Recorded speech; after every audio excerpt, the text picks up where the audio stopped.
us on Facebook or Instagram and give it out for more info. Flow, you deserve the best. I don't want to see it swing.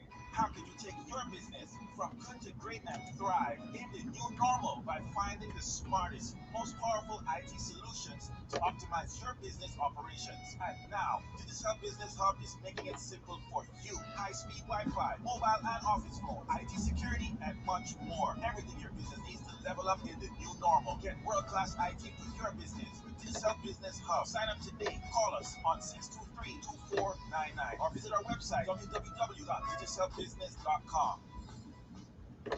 Cayman National's new suite of deposit accounts is something just right for you. Are you an easy banker that loves flexibility, or a legacy builder saving towards that dream goal? You might be looking for a gem now experience, perfect for the youth, or maybe it's time to enjoy the Caymanite lifestyle with peace of mind. Visit CaymanNational.com or stop by one of our customer service centers to find out more about our new account offerings. Cayman National, banking that fits your lifestyle. If you care about your car's performance and fuel economy, you'll want to fill up with Pure 93 at Rufus. Pure 93 is the highest pure octane fuel in Cayman and will protect against engine knock, restore its power, keep your engine clean, and will even reduce maintenance expenses while meeting international performance requirements for your car. Come fuel the difference with Pure 93. Welcome back to Straight Talk on Star And welcome back to Straight Talk. This is Catherine Tyson, your host, and this is your Drive at 5 show. Thank you so much for tuning in this afternoon. And we are just chatting a little bit about some hot topics, just chatting about election watch and all of that, and waiting on somebody to give me a call so we can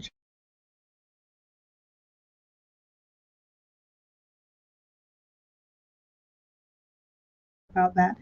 Just for just telling the legit, make sure that you are making the right decisions, right? Not just the people that are knocking on your door, because then think about the people that haven't knocked on your door for 4 years. That's the thing, yeah. And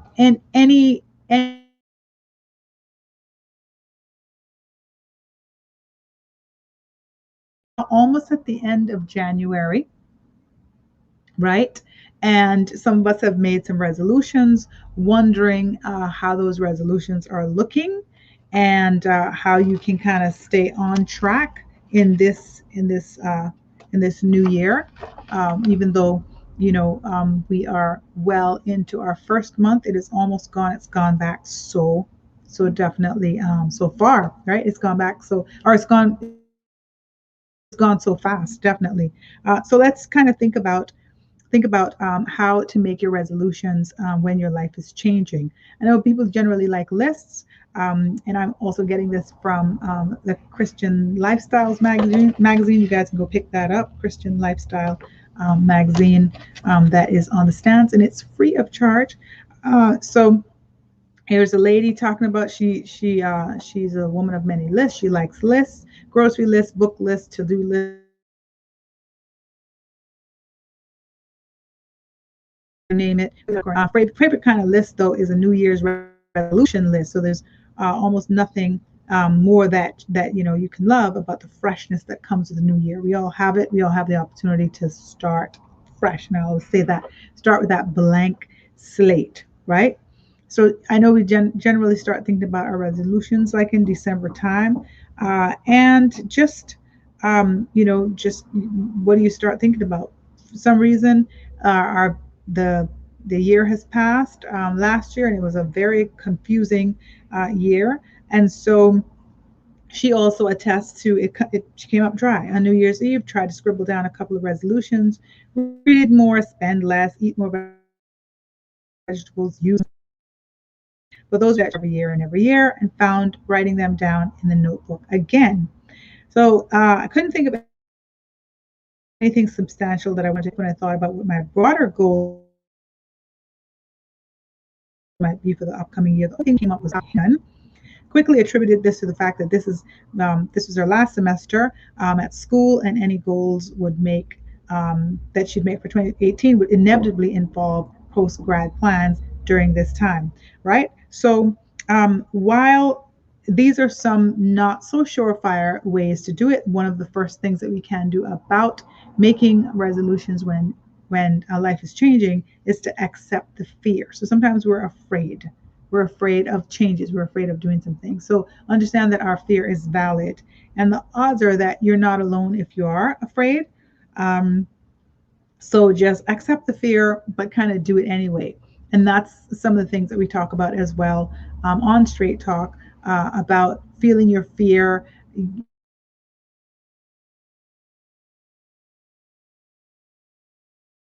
What doing, just what's in your kind of what's burning in your belly, just ensure that you're being counted for because everybody else kind of around you is moving past you. They're moving, but you need to continue moving as well. Another thing is to keep resolving. So if you fall short on that resolution that you might have made your mind up to do, and you are like, oh my goodness, I fell short of that already. I said I was going to jog. I said I was going to exercise, and I didn't get around to doing it. And I just feel like such a failure. Like, don't do that to yourself, for sure. Get back up and do it again. So if you were going to walk every day for an hour and you found that you only did it 2 times this week, you did it 2 times this week. Okay, so celebrate your 2 times this week and start again, right? It's never going to be too late for you to start again. So that's the thing. It comes to eating healthier. Oh my goodness, I said I'm not going to eat as many burgers this year. You started, hey, you can stop. It doesn't mean you just continue to do it. So forgive yourself, but keep resolving, keep starting over. Starting over is the thing that's very, very, very important. Um, and I think that is one of the things that keep us back sometimes is that we sit around and we beat up ourselves so much and so long that we never kind of get back on the horse or get back off that ground. Get off the ground, dust yourself off, and just say, all right, that's okay, no problem. I'm going to keep doing that. So as January comes to a close, January 2021 is the 26th day. Wow, time has flown. As that comes to a close, just think, all right, I have 11 months. So don't feel like, I already fell off the wagon and I'm not on track. Get back on track. And if lists will help you do that, then make those lists. So lists are very important to get you organized for your day, get you organized for your week, for your month. Another thing too is to ensure that you are goal planning, right? So if you have not thought about a goal, like think about a goal and start writing that down and start saying, okay, maybe how you can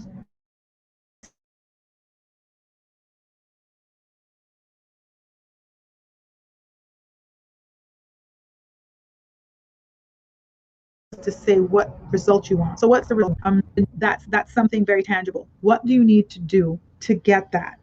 So you start thinking about what is it that I'm looking to spend. So if you come up with a figure in your mind, say your figure is 5,000 or 10,000, how can you realistically plan, for that forward?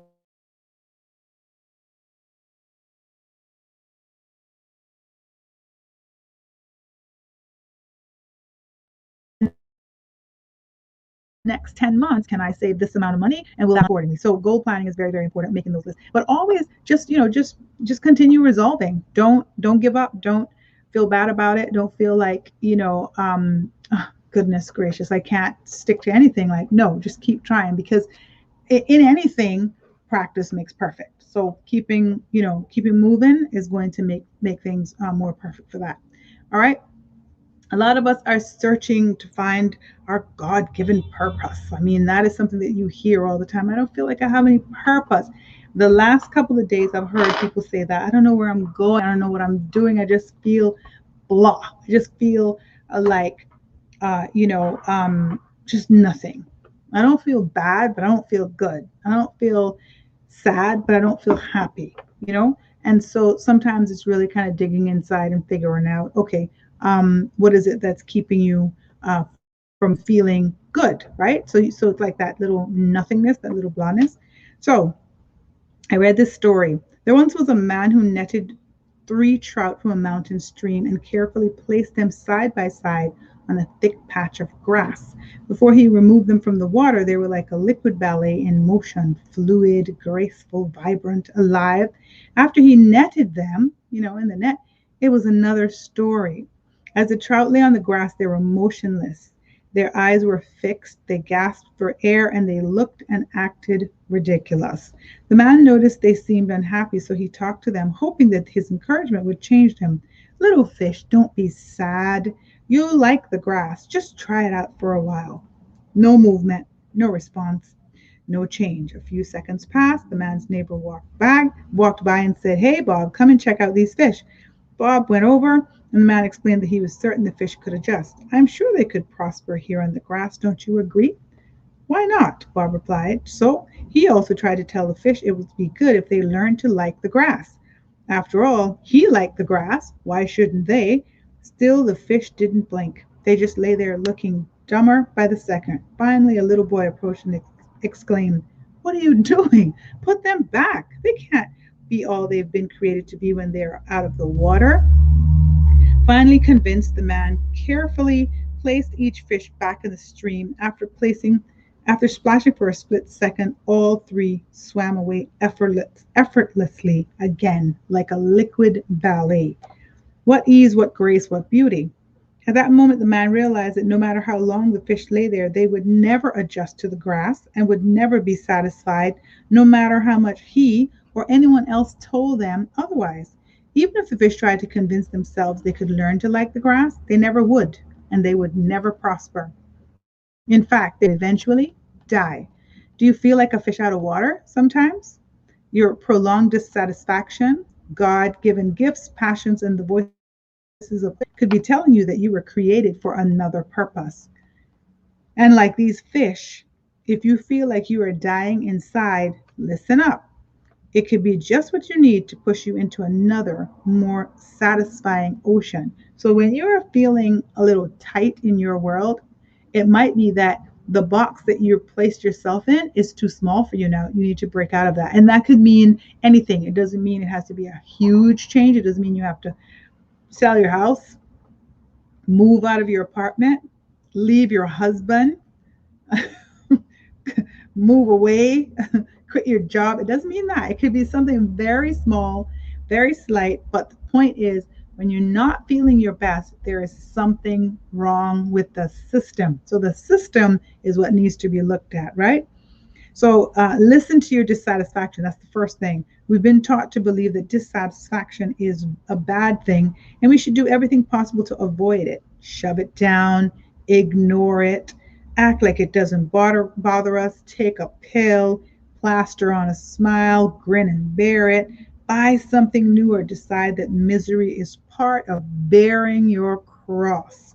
But above all, don't consider that God might be using it to just make you uncomfortable so you'll want to swim in another ocean where your gifts can shine. Don't get me wrong, dissatisfaction can be a result of spiritual warfare and not an indication that you're out of God's will, but it can also be a road sign that He has another purpose for you. So if you're miserable in your current career or job, and if you have been for a long time, if you've prayed, if you've sought the counsel of others, if you talk to someone, look for guidance through your scripture, and you're still miserable, consider that God may just have another plan. All right. So listen to your dissatisfaction. Why are you dissatisfied? What is it that's making you feel the way that you're feeling? And take a moment. Like it might just be that you need a quiet moment in your life just to relax, just to hear yourself think, just to hear your heart beat, just to feel your heartbeat and be able to see things clearer, right? So that's the first thing. Listen to your dissatisfaction. Listen to others too. So, just think about that. There are times when we shouldn't listen to what others say, but when what they say about you agrees with your passions or your internal convictions, gifts, and what God has already revealed to you, it can be a solid indication of our God given purpose. Some people will tell you, "Oh, yeah, you're really good at that. You should try that. That's what you should be doing." A lot of times we don't see in ourselves what people identify. So listen to others. Is there somebody that you can find that you trust, that you speak to, that gives you great advice, that makes you feel good when you talk to them? Because sometimes you talk to people and you will just walk away from that conversation like, oh, jeez, I just feel worse. Like, because maybe they were talking about themselves, or maybe what they were talking about was just so negative and you just felt it in your spirit. Not that person. Find someone that you can actually talk to about your feelings, and they might be able to help you see clearer. Like today, I ran into a lady at the university.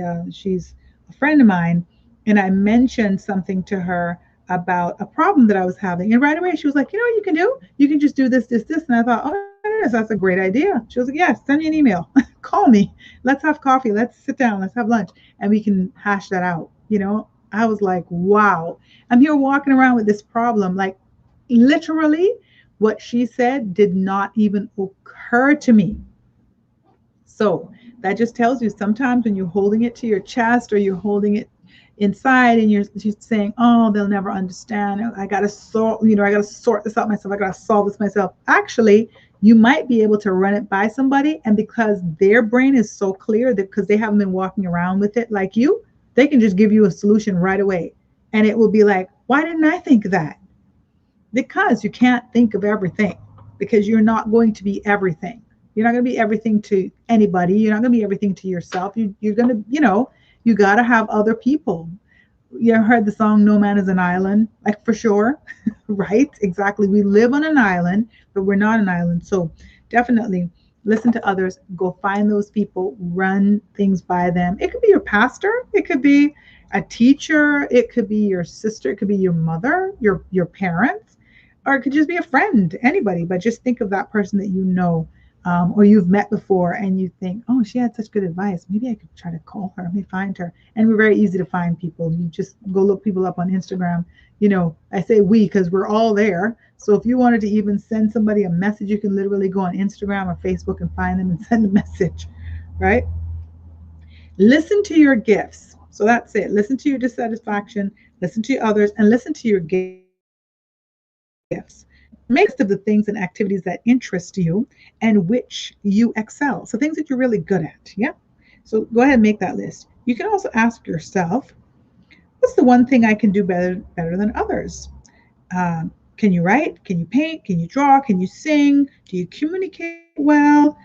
These are just some road signs to where God is directing you sometimes. Have you considered your talents and your gifts? Do you enjoy playing sports? Do you enjoy playing music? Are you a great listener? Can you maybe motivate others? Do you like volunteer work? Do you need interaction with people, but you're just kind of sitting home bored or lonely? Maybe volunteering might be good. Are you skilled at anything in particular? You can also clue yourself into your God-given purpose, and these are gifts that God gives you, just like little seeds planted inside of you. But for them to grow, you have to use them. So they're planted inside of you, but if you're not using them, they're not going to grow, right? And so this means that if you can't identify your gift seeds God has given you, try doing new things that interest you. You can get closer to understanding those gifts if you do things that you like and that interest you. So if you used to like singing, maybe you might go to karaoke again, right? Something that you've not done before, you can go try it because you know you used to like singing. And so that could get you closer to something. And as you have those new experiences, what will be revealed to you is more about who you are, right? And maybe how God has called you to serve him. It could be that, right? But you will definitely feel when you're in those environments that, yeah, this is what I like, this is what I'm good at. You end up meeting people that like the same things. And when you meet people that like the same things, you're now lining up with people that are similar to you. And so when you do that, there's kind of that excitement in that, where you finally find somebody that you can share certain things with. So that's also a very good thing for you to do as well. And listen to your passions, right? If someone could ask you what makes you angry, you probably would know. If they ask you what makes you sad, you probably would know. What about if they ask you what makes you happy? What makes you joyful? What makes you excited or passionate? What would you say? So take note of those things when your emotions are moved.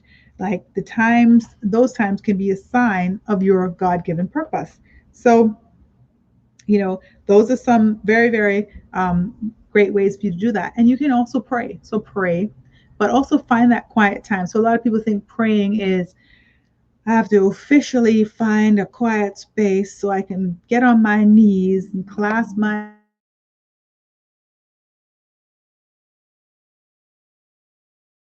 hands and, in tune with God. And praying, you can walk and pray.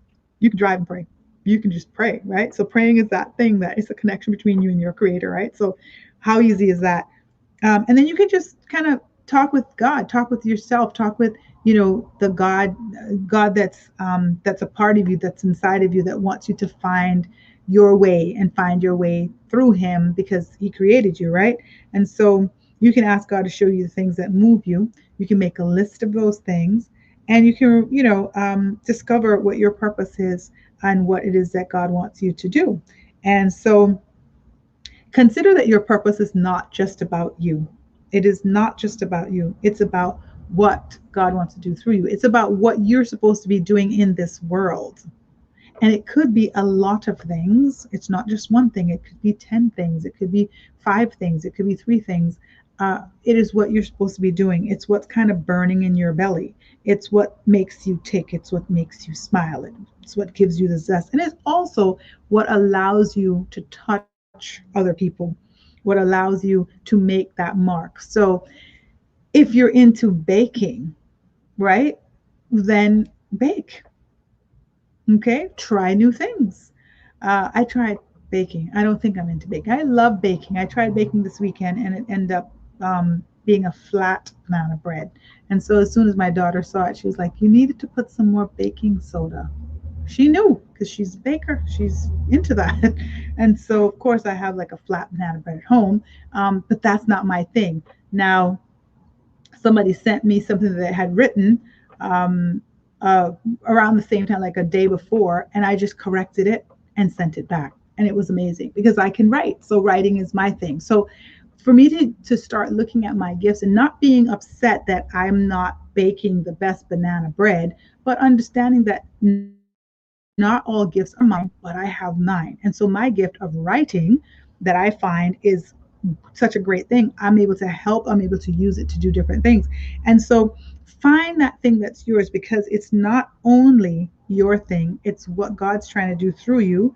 And so if you ignore or neglect your dissatisfaction, what others say about you, your gifts and your passions, you're not only betraying yourself, but you're betraying what God would have you do, right? So we've all been called to a purpose and we're supposed to walk in it for others and for ourselves, right? So I think when we look at it like that, when we're able to kind of step away from it and say, you know what, this gift is not just about me. This gift is actually, what I'm supposed to be doing in the world. Then we're able to kind of get closer to our life satisfaction. Because at the end of the day, if we're not satisfied with our life, we will walk around just being blah, blah. Like, I don't know why I don't feel good, but I just don't feel good. But yeah, if we can like find ways to really, just breathe and, move through it, yeah, we can find our God given purpose. And that is such an important thing for us to find because you're supposed to live your life and you're supposed to live your life to the fullest. And everybody's supposed to, is supposed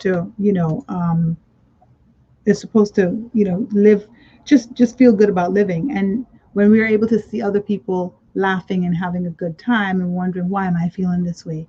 Why am I feeling this way? Well, that's the reason. So find it deep within you, and that will be very, very important, right? When you find that and you're able to then shine just like others do. So it brings me to Marianne Williamson. Our deepest fear is not that we are inadequate. Our deepest fear is that we're powerful beyond measure. It is our light, not our darkness, that most frightens us. We ask ourselves, who am I to be brilliant, gorgeous, talented, fabulous? Actually, who are you not to be? You are a child of God. Your playing small does not serve the world. There is nothing enlightened about shrinking so that other people won't feel insecure around you. We are all meant to shine as children do. We were born to make manifest the glory of God that is within us. It's not just in some of us, it's in all of us, everyone, every single one of us. And as we let our own light shine, we unconsciously give other people permission to do the same.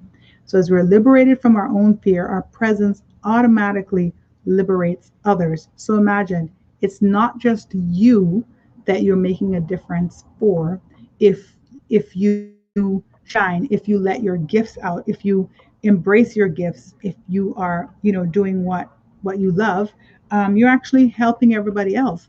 I know there's a couple of companies that started during COVID that I actually utilized. There's a lady who's baking cakes, and she's on Instagram, and I mean it's just this amazing just presentation of all this stuff. And I've sent her a message privately. I got a couple of baked goods from her, and it's just something that she was just at home bored, and she just started to do some stuff.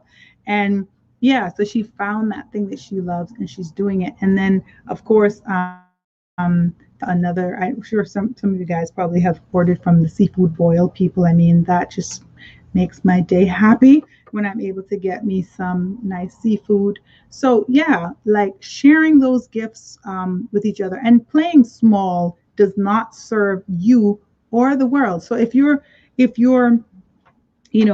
playing it down because you don't want people to feel intimidated by you, you're actually doing a disservice to yourself, and you're doing a disservice to them. People need to see you shine. People need to get permission to do it. A group of young people today that I was teaching in the Passport to Success program that I teach, we're talking about that and saying that they felt a little apprehensive about doing a particular thing, but when they saw one of the young men do it, everybody jumped in and started to do it. So they were really crediting him with, wow, you're a trendsetter. You actually set that stage and made us feel comfortable to do it. And he was amazed, because he was like, wow, I didn't realize that it would come off that way. Because at first I was thinking, what are you guys going to think if I did it? But in actuality, the opposite happened. You were almost like waiting for someone else to give you permission to do it. And so he's so cool because he did it. Hey, he made it cool.